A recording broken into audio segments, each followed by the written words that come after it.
The learner is in charge of the learning, it states Richard Stiggins, and we need to use the assessment process to help our students learn. It strikes me that informal classroom assessment techniques can not only provide feedback to the learner, but will serve to engage your students. Bill Moore believes that good teachers are continually gathering evidence and providing feedback, whether they call it assessment or not. He believes we should be focusing classroom assessment as learning. Good teachers are observing, attempting to understand, and provide feedback to their students on concepts that they're confronting in the classroom.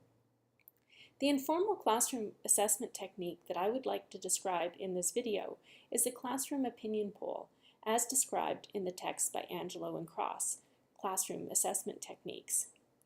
Many instructors will already ask their students' opinions with a show of hands. This CAT, as described by Angelo and Cross, technique builds on this type of informally polling by providing more anonymity for the student and a more honest and accurate feedback for the faculty. The purpose of the classroom opinion poll helps faculty discover students' opinions about course-related issues. Students often have pre-existing opinions about the material that they'll encounter in the course, and those opinions, whether they're unsupported by evidence, can distort or block the instructional message. The fact that many opinions are half-formed and unarticulated and sometimes even unrecognized by the learners holding them only intensifies their power to interfere with learning. By uncovering students' opinions on specific issues, the faculty can better gauge where and how to begin teaching about these issues and what roadblocks there are likely to be. The classroom assessment technique can sensitize faculty to potentially divisive questions that could provide a forewarning of likely conflicts. In addition, classroom opinion polling encourages students to discover their own opinions about issues, to compare their opinions with those of their classmates, and to test their opinions against evidence and expert opinion. In my class, I would use this technique to evaluate and discuss ethical issues in professional selling. For instance, you discover that on some vehicles, corrosion may form on the trunk of the lid, near the edges of the license plate, chrome trim, or at other locations on the trunk surface. Is this something that you would notify your affected customers and extend warranty coverage at heavy expense to your company?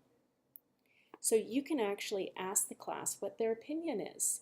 And I discovered actually polleverywhere.com, which actually allows your students to text in their response, and we can see the response in real time.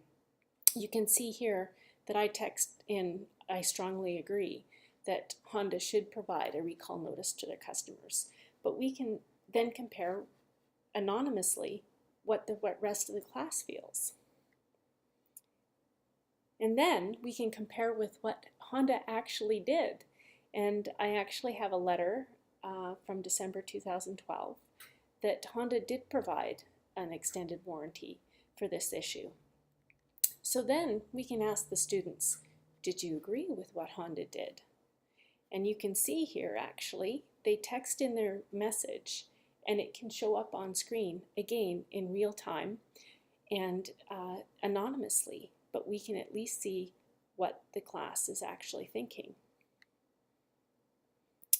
So I found this technology actually that can really help with classroom polling, because otherwise you need to actually summarize the responses to the classroom opinion poll.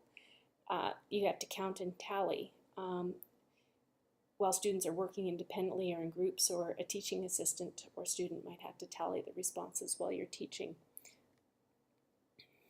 So the limitations, it might take too much time to tally if you're not using Poll Everywhere type kind of software.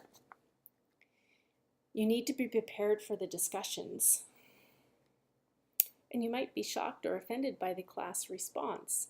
And you want to be able to respond with respect when you give feedback. The advantages, of course, are it's engaging. It doesn't take too much time to prepare, respond, or analyze. It's flexible. It's anonymous, and because it's anonymous, introverts will be more comfortable in voicing their opinions. The best practices. You want to preview the material you plan to teach.